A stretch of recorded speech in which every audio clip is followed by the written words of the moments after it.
Pronto, então já estamos gravando a nossa devocional. Vamos olhar agora para o nosso salmo de hoje, né? Estamos olhando para os salmos de romagem. Hoje o nosso salmo é o Salmo 124. Vamos abrir nossas Bíblias aqui no Salmo 124. Esse salmo é razoavelmente conhecido, né? Bastante lido em diferentes ocasiões. Eu vou ler ele aqui. Diz assim: Não fosse o Senhor que esteve ao nosso lado, Israel que o diga. Não fosse o Senhor que esteve ao nosso lado, quando os homens se levantaram contra nós e nos teriam engolido vivos, quando a sua ira se acendeu contra nós, as águas nos teriam submergido e sobre nossa alma teria passado a torrente. Águas impetuosas teriam passado sobre a nossa alma. Bendito o Senhor que não nos deu por presa aos dentes deles. Salvou-se a nossa alma como um pássaro do laço dos passarinheiros. Quebrou-se o laço e nós nos vimos livres. O nosso socorro está em o nome do Senhor, Criador do céu e da terra. Então, este é o conteúdo do Salmo 124, né? Como a gente tem visto aí, todos esses salmos que a gente chama de salmos de romagem são curtinhos, né? Então, um salmo também curto, oito versículos. Temos também lembrado que esses salmos, eles abrangem aí do Salmo 120 até o 134, eram cantados no período em que o povo subia para Jerusalém, né, para celebrar o calendário, as festas do calendário religioso. Desde o início, a gente está percebendo o seguinte: tem alguns temas que vão sendo repetidos, vão sendo enfatizados desse salmo, são poucos temas, e no final a gente vai fazer um arranjo geral, né? Tentar fazer um fechamento geral deles para tentar entender melhor essa teologia dos salmos de romagem, né? Mas se a gente observar, no primeiro deles, Salmo 120, aquela afirmação, né, de que nós estamos aqui, mas não somos daqui, e enquanto estamos aqui, Deus é o nosso socorro, Jerusalém é o nosso destino. No Salmo 121, a ideia de que os peregrinos são guardados por Deus. No Salmo 122, né, a doutrina ali é que os peregrinos amam Jerusalém. No Salmo 123, as almas dos peregrinos são saturadas de desprezo, mas os olhos deles são elevados, estão fitos em Deus. E agora, no Salmo 124, a gente está diante do segundo Salmo de Davi, nesta coletânea, né, dos cânticos de romagem, e aqui a gente vai percebendo isso. Nesse salmo, os peregrinos admitem a fragilidade deles, a fraqueza deles. Ao mesmo tempo, eles contam com a presença forte e cuidadosa de Deus ao lado deles. Essa é a ênfase desse salmo, e a gente vai perceber que essa ênfase é nessa direção, porque o Salmo, mais uma vez, vai falar de oposição aos peregrinos. Essa oposição fica bastante acentuada aqui, a gente vai ver isso. E o Salmo, então, tem uma estrutura, a gente vai fazer uma proposta aqui de divisão do Salmo, mas outros ajustes são também possíveis, né? Inclusive, na NVI, o Salmo basicamente está dividido em duas partes só. Mas a gente pode propor, então, três declarações aqui, fazendo uma adaptação de um estudioso dos Salmos, que é o Alan Harman. Ele propõe ali uma divisão em quatro partes. Eu estou fazendo uma adaptação da divisão dele em três partes, né? Presbiterianizando aí a estrutura, né? Ficar com três pontos. Mas basicamente é isso, né? Nós temos aí, em primeiro lugar, essa afirmação de que Deus está ao nosso lado, nos versos 1 até o início do verso 2.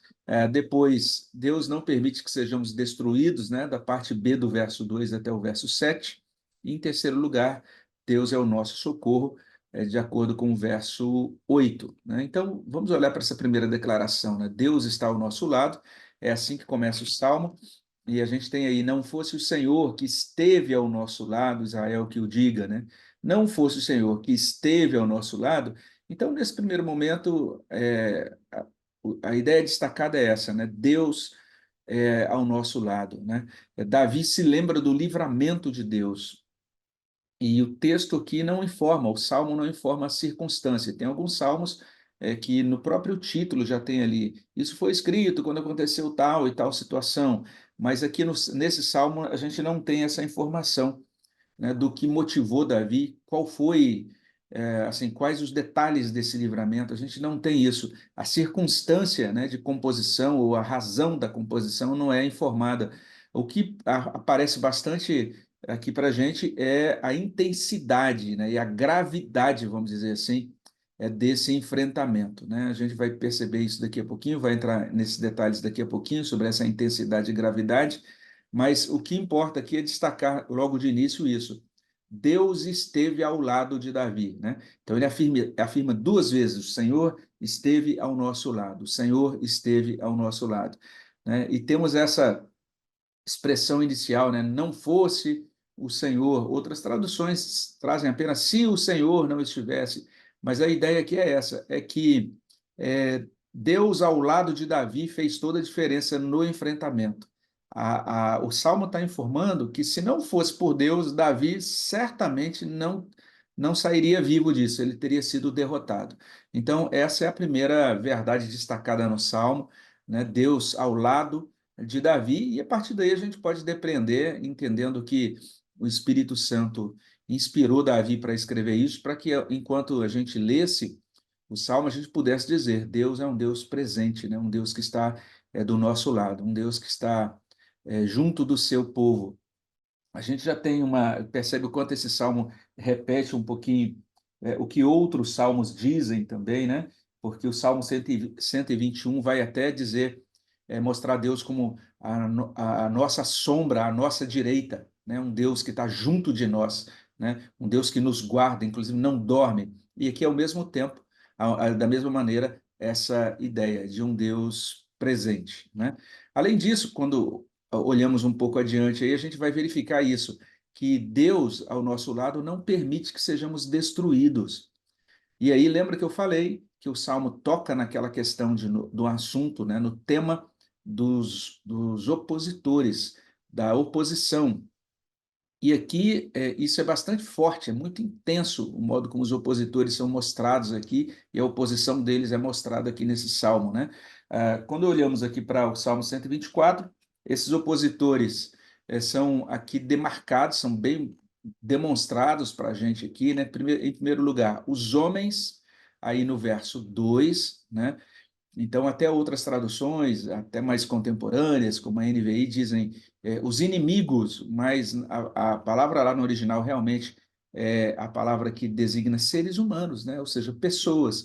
Então, os homens são opositores de Davi, né? E lá mais adiante, no verso 3, o texto fala da ira desses homens, né? É interessante quando ele diz: nos teriam engolido vivos quando a sua ira se acendeu contra nós. Essa expressão lá é tão forte que a ideia é literalmente é, do nariz desses opositores assim queimando, como se estivesse quase que saindo fogo do nariz desses opositores. Então, não são apenas homens que estão dizendo: não simpatizamos com vocês, peregrinos. Na verdade, são homens que estão odiando os peregrinos, né? A ideia é realmente de um ódio, de uma ira fervente desses opositores, né? Você vai perceber, inclusive, essa ideia. Sua ira se acendeu, como se fosse realmente um fogo, né? Que se acende nesses homens, nesses opositores contra os peregrinos de Deus. Observe também essa oposição mostrada aí no verso 3. Então, Davi termina de usar essa figura, né, da ira flamejante, vamos dizer assim, dos opositores, dos homens, e no verso 3 ele já fala de um dilúvio, né, versos 3 e também, aliás, versos 4 e 5 especialmente. Então, nos versos 4 e 5 a gente vai ter essas ideias. Primeiro, águas, em seguida, uma torrente, né, teria passado a torrente no verso 4, no verso 5, águas impetuosas. Então, literalmente, essa grande quantidade de águas passando por tudo e destruindo tudo. E a gente tem aí esse quadro muito, muito lamentável, que a gente tem orado em favor do estado do Rio Grande do Sul, né? Por conta de toda essa situação, da grande quantidade de águas ali, da destruição causada, vamos dizer assim, pelas inundações. E isso nos dá uma perspectiva, uma ideia assim do que realmente desse poder destrutivo das águas. Os judeus já tem também o registro do dilúvio, muito marcante ali no livro de Gênesis. Então, tanto judeus como cristãos olham para o livro de Gênesis e veem realmente o quanto realmente essa torrente de águas pode ser destrutiva. E não apenas isso, mas na Escritura a gente tem muitas vezes, especialmente aí no Antigo Testamento, essa ideia das águas como os poderes do mal e da morte, né? A nossa Bíblia de Genebra, lá na página 925, fala um pouquinho sobre isso. Tem uma pequena nota lá que vai dizer que aqui nos Salmos, quando aparecem essas imagens, né, de águas torrenciais vindo sobre nós, ou sobre o povo de Deus de modo geral, isso muitas vezes tem a ver com realmente o poder das trevas mesmo, o poder do caos, do mal que tenta nos derrotar. Então, todas essas imagens usadas por Davi, elas ajudam a gente a entender a, a periculosidade, vamos dizer assim, né? Não apenas a crueldade, a quantidade, vamos dizer assim, de ódio, né? Dirigido contra ele e contra os filhos de Deus, mas, além disso, ele vai usar outras imagens. Se você vai ver, por exemplo, aí no verso 6, os inimigos sendo descritos como predadores, né? Ele vai dizer literalmente: Bendito o Senhor que não nos deu por presa aos dentes deles. Ele já tinha dito isso lá no verso 3, usando outras palavras. Ele diz: Nos teriam engolido vivos. Então, esses opositores não estão para brincadeira, né? E quando olhamos o verso 7, os opositores são comparados a passarinheiros, ou seja, eles colocam a armadilha, deixam ela prontinha ali para capturar, de fato, aqueles que pertencem a Deus. Então, quando olhamos para esses adversários, observe aí, eles se levantam contra nós, no verso 2, quando os homens se levantaram contra nós, veja só, eles desejam nos engolir vivos, diz aí também o verso 3, eles desejam nos afogar, como diz aí os versos 4 e 5, eles desejam nos devorar, como diz aí o verso 6, e eles desejam nos capturar, como diz aí o verso 7. Então, o cristão que não entendeu que nós, como cristãos, nos defrontamos com oposição diuturna, não entendeu ainda o que é a vida nessa terra, né, como peregrino de Deus. Os salmos de peregrinação estão deixando bastante claro isso, né?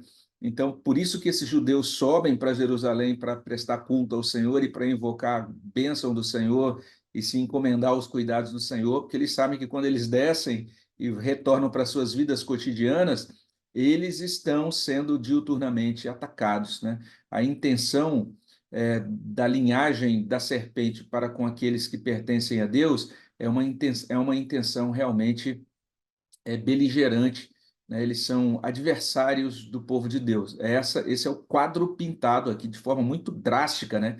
Aí pelo servo de Deus, por nosso irmão Davi. Então, essa é a situação. E quando nós olhamos para esse quadro todo, a gente chega a algumas conclusões.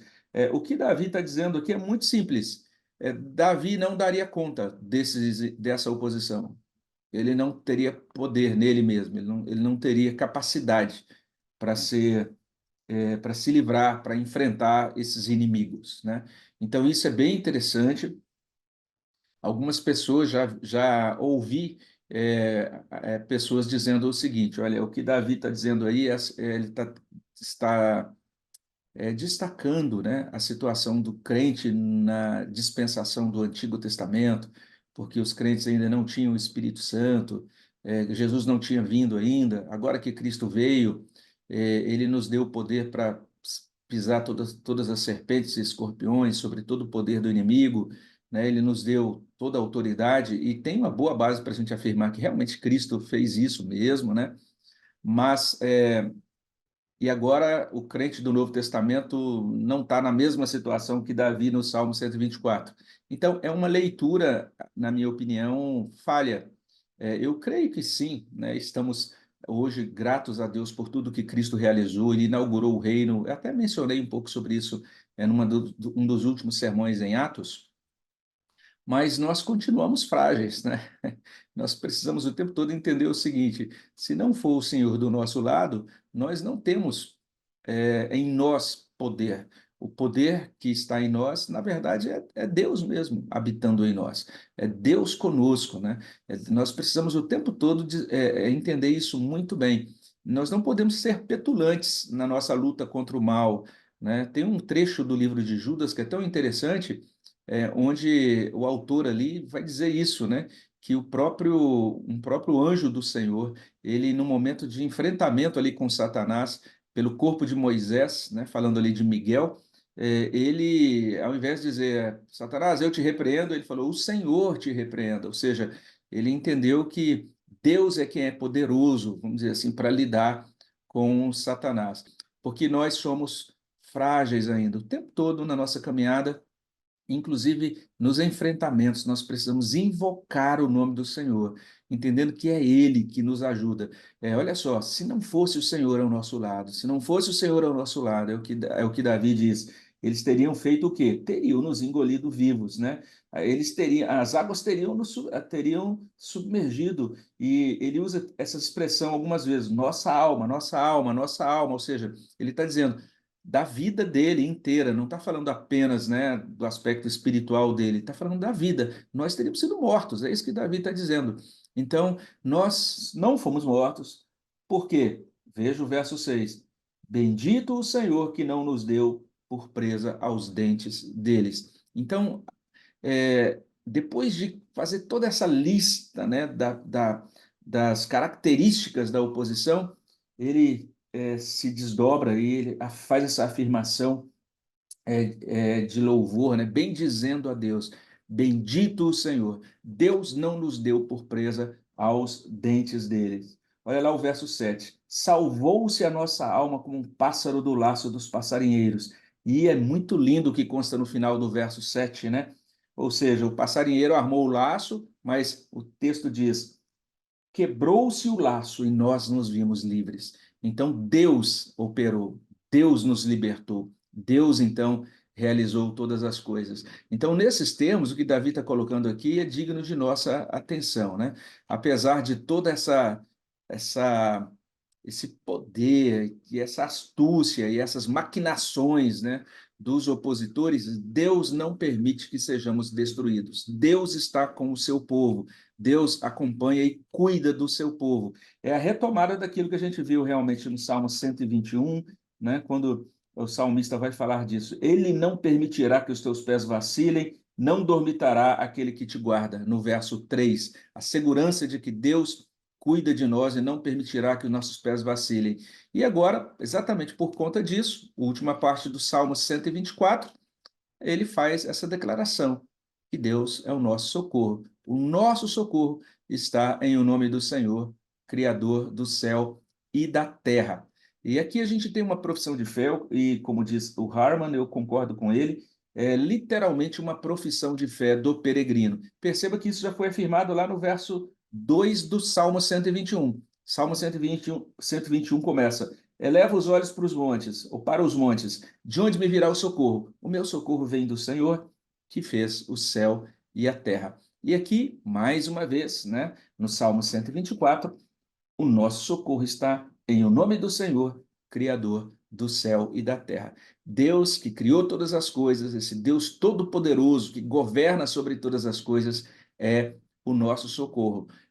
Assim como a gente falou também nas ocasiões anteriores, isso é muito atualizado no Novo Testamento, quando Jesus diz, logo depois de encaminhar os discípulos ali para a grande comissão, ele diz: eis que estarei convosco todos os dias até a consumação do século. Ele repete isso, né, de diferentes maneiras no restante do Novo Testamento. Nós temos um Deus, então, que está conosco e podemos, então, invocar a graça e a ajuda desse Deus por meio de Cristo. Então, o que temos no Salmo 124, essa mensagem é muito importante para nós, não é? A gente vai entendendo, então, que os peregrinos sobem para Jerusalém por necessidades, vamos dizer assim. Eles necessitam da cidade alta, porque ela é uma fortaleza contra os adversários, né? Deus em Jerusalém é o socorro deles. Então, eles entendem que carecem da ajuda de Deus para vencer os adversários. Eles admitem, temos esses opositores, temos adversários, precisamos de Deus. Deus é o socorro que temos para lidar com todas essas situações de adversidade que enfrentamos na vida. Além disso, eles têm a necessidade de bendizer ao Senhor, de adorar ao Senhor pela salvação, responder ao livramento de Deus com ação de graças. E é nesse sentido que também os nossos corações devem ficar cheios de gratidão a Deus pelos livramentos dele. Às vezes a gente acorda uma manhã, não tem nem noção do que nós fomos, do que Deus fez por nós durante a noite, né? Os livramentos que ele que ele realizou em nosso favor. E se a gente pensa na semana que passou, a gente pode também louvar a Deus. Deus, obrigado porque eu estou aqui, o Senhor me acompanhou, o Senhor esteve comigo e eu posso louvá-lo pelos livramentos do Senhor. Então, o Salmo 124 nos ajuda a olhar para o ser de Deus, compreendendo esse Deus como um Deus que está ao nosso lado, um Deus que provê, vamos dizer assim, esse livramento poderoso, ou livramentos poderosos, né, ao longo da nossa caminhada cristã. E exatamente por isso, um Deus que deve ser bendito, e a nossa profissão de fé tem que ser renovada nele, dizendo que o nosso socorro está nele, né? É isso que a gente vai fazer agora, expressando isso por meio de oração, né? Vamos abrir o espaço, então, para os nossos pedidos de oração.